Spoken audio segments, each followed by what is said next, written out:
Good morning students.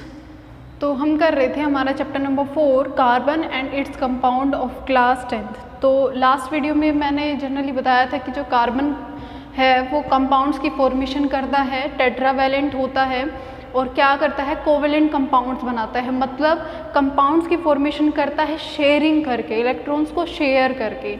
ठीक है, तो क्या होता है इसमें कि हमारे पास जो कंपाउंड बनते हैं उसमें हमने पढ़ा था एल्कीन्स और एल्काइंस के बारे में। तो एल्केन्स कौन से होते हैं, जिसमें कार्बन जो है, कार्बन टू कार्बन जो बॉन्ड होता है वो कैसा होता है, सिंगल बॉन्ड होता है। ठीक है, एक कार्बन और दूसरे कार्बन के बीच में कैसे बॉन्ड की फॉर्मेशन होती है, सिंगल बॉन्ड की फॉर्मेशन होती है। एल्कीन्स जो होते हैं उसमें डबल बॉन्ड होता है, जो एल्काइंस होते हैं उसमें कैसा बॉन्ड होता है, ट्रिपल बॉन्ड होते हैं। ठीक है, यहाँ तक हम कर चुके हैं। अब देखिए C1, अगर सिंगल कार्बन हमारे पास है तो उसे कहा जाता है मेथ। दो कार्बन है इथ। प्रीफिक्स हैं ये जो प्रीफिक्स लगते हैं, अगर दो कार्बन की चेंज है तो सबसे पहले हमें ये प्रीफिक्स लगाना पड़ेगा। मतलब प्री मतलब जो पहले लगने वाला, सफिक्स जो लास्ट में लगने वाला होता है। Prefix and suffix.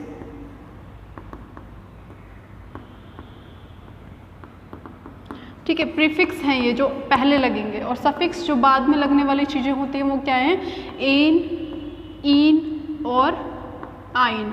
डिपेंड करेगा कि कार्बन के बीच में कितने बॉन्ड्स हैं।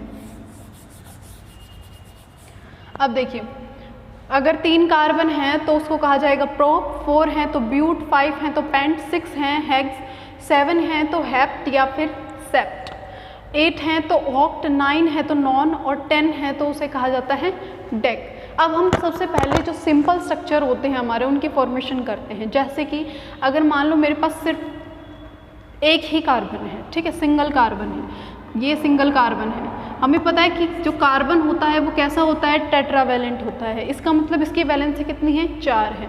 हमें किसके साथ, हाइड्रोजन के साथ इसको कंबाइन करना है। तो क्या होगा यहाँ पर, हाइड्रोजन जो होता है उसके पास, हर एक हाइड्रोजन के पास सिंगल इलेक्ट्रॉन होता है। ठीक है, हाइड्रोजन हाइड्रोजन हाइड्रोजन हाइड्रोजन, यहाँ पे ये हाइड्रोजन, ये हमारे कार्बन के पास इलेक्ट्रॉन्स है। ठीक है, ये क्या करेगा, शेयरिंग करेगा। हर एक हाइड्रोजन अपना जो इलेक्ट्रॉन होगा वो शेयर करेगा और कार्बन जो है वो अपना इलेक्ट्रॉन शेयर करेगा हाइड्रोजन के साथ। ठीक है, इस तरीके से शेयरिंग हो जाएगी। तो ये क्या बन गया कंपाउंड, CH4। सिंगल ही बॉन्ड है, क्योंकि सिंगल ही कार्बन है तो कार्बन कार्बन बॉन्ड का तो सवाल ही नहीं उठता। तो सिंगल है तो हमारे पास प्रीफिक्स क्या आएगा, एक कार्बन है, एक कार्बन का प्रीफिक्स क्या होता है, मेथ। बॉन्ड्स कैसे हैं, सिंगल, तो क्या आएगा, एन। ठीक है, इस कंपाउंड को क्या बोला जाएगा, मेथेन। सेकंड की बात करते हैं, 2 कार्बन है। ठीक है, अब देखिए जो बॉन्ड बनने के अंदर इसने भी अपना एक इलेक्ट्रॉन दिया हुआ है और इसने भी अपना एक इलेक्ट्रॉन दिया हुआ है। मतलब अभी फिलहाल इनके पास कितनी वैलेंसी है, 3। ठीक है, 3 की वैलेंसी है।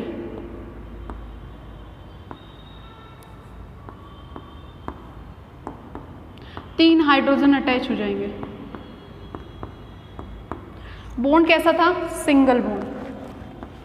क्या हो गया, C2H6, क्या बना, 2 कार्बन है, 2 कार्बन, एथ। बॉन्ड कैसे हैं, single bond, that mean ethane बन गया। ठीक है, अब मैं अगर यहाँ पर कर दूँ डबल बॉन्ड, ठीक है, कार्बन कार्बन डबल बॉन्ड कर दिया मैंने। यहाँ पर कितने बॉन्ड है, 2 बॉन्ड। इसने अपना एक इलेक्ट्रॉन फर्स्ट बॉन्ड को बनाने में दे दिया और एक इलेक्ट्रॉन दे दिया दूसरे को बनाने में। सेम इसने भी ऐसा ही किया होगा। ठीक है, दोनों ने अपने 2-2 इलेक्ट्रॉन दे रखे हैं, तो बची कितनी वैलेंसी, 2। 4 होती है ना, तो बची कितनी, 2 बची।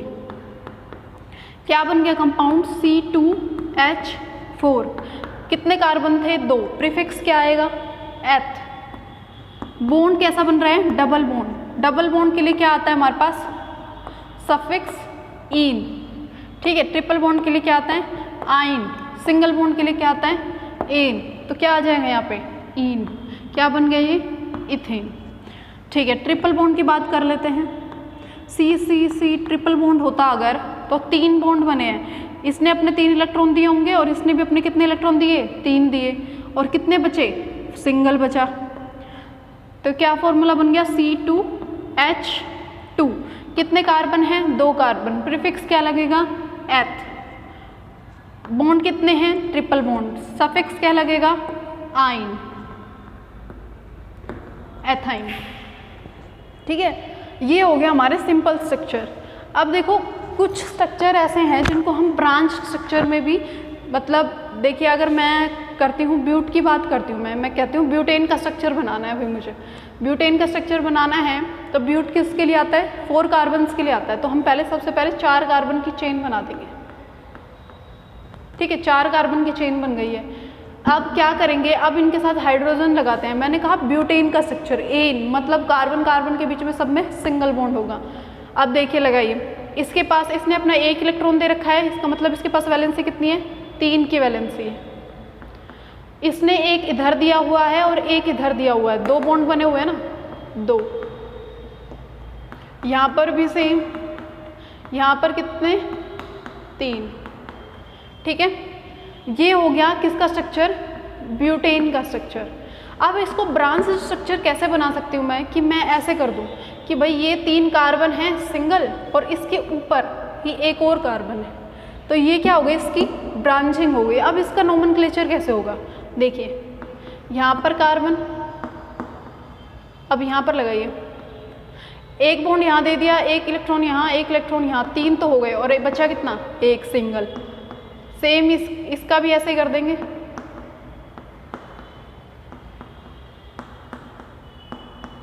ठीक है,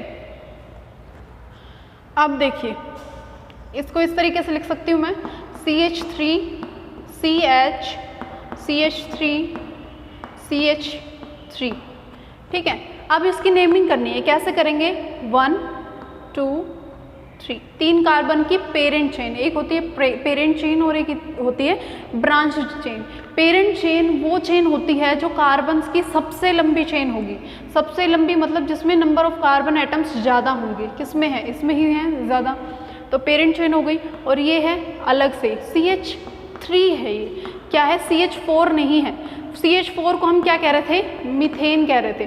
CH3 को, जिसमें एक हाइड्रोजन कम होता है, उसको, उसके पीछे जो सफिक्स लगता है, मैथ तो ठीक है, एक कार्बन है मैथ लग गया, अगर एक हाइड्रोजन कम है तो उसको, उसके पीछे लगेगा आइल, YL।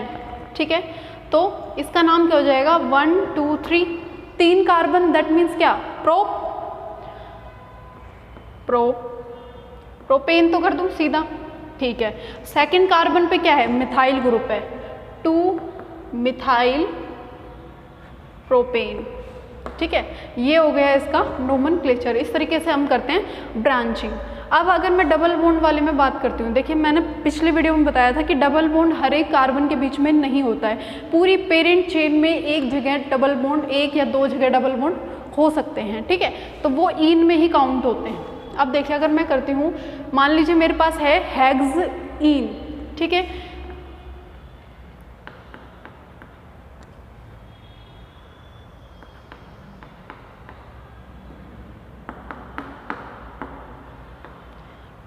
दो जगह मैंने डबल बॉन्ड लिखे हैं, ये हो गई मेरी पेरेंट चेन। अब मैं इसके पास क्या लगा देती हूँ, हाइड्रोजन लगा देती हूँ।